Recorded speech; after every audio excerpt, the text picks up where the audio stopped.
如果有一天你正在教会聚会，突然有人冲进来说，现在立刻离开，不要回家拿东西，你会怎么办？觉得他太夸张，还是开始跑？今天耶稣讲的不是比喻，是逃难指南，而且他用了一个超神秘的词，那行毁坏可憎的。听起来像电影名称，但其实来自旧约预言。这段经文紧张指数爆表，耶稣说，你们看见先知但以理所说的那行毁坏可憎的站在圣地。这句话来自但以理书9章、11章、12章，历史上曾应验一次。主前167年，安提阿古四世在圣殿设立偶像祭坛。主后70年，罗马军队攻陷耶路撒冷，圣殿再度被亵渎。但很多学者认为，这预言还有末后更完全的应验。无论哪一层，重点只有一个：当神圣被亵渎，危机已到临界点。接着他说，在犹太的应当逃到山上，在房上的不要下来拿家里的东西，在田里的不要回去取衣裳。这不是慢慢收行李，是立刻撤离。为什么这么急？因为灾难不是普通动乱，是史无前例的患难。他甚至说，当那些日子，怀孕的和奶孩子的有祸了，意思是逃难困难。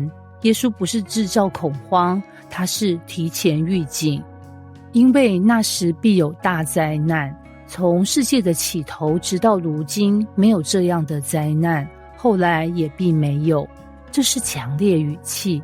主后70年的耶路撒冷围城历史记载极其惨烈，但同时许多人相信这段也指向末世更大的灾难。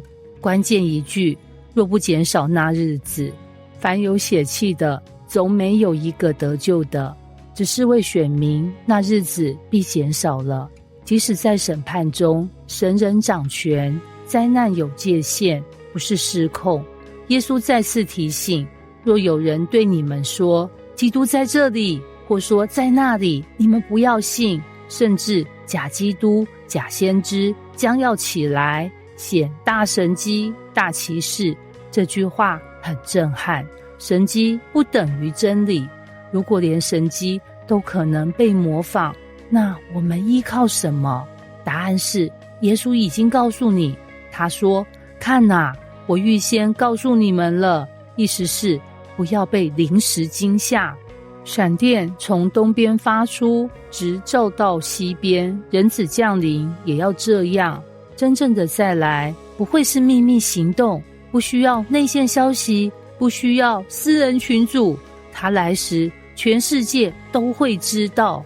所以任何隐蔽角落的救世主都不对。尸首在哪里，鹰也必聚在哪里。这是一句谚语，意思是审判出现时征兆明显，腐败自然吸引秃鹰。当世界腐败到极点，审判就临近。门徒原本问有什么预兆，耶稣给的不是时间表，是逃生策略与分辨原则。这段经文有3层：一、历史层面，主后70年；二、象征层面，属灵警告；三、末世层面，最终应验。但核心信息一致，不要迷惑，不要迟疑，不要贪恋。我们可能不在耶路撒冷，但我们也面临属灵混乱，讯息爆炸，预言满天飞，各种末日说法。耶稣提醒，真正危险的不是灾难本身，是错误的救主，而且不要等到危机才预备。这段经文不是让人计算日期，是让人检视忠诚。当假象很多时，你是否认得真光？当逃命时刻来临，你是否愿意放下抓得最紧的东西？那行毁坏可憎的，听起来神秘又可怕。但耶稣真正想给的不是恐惧，是警醒。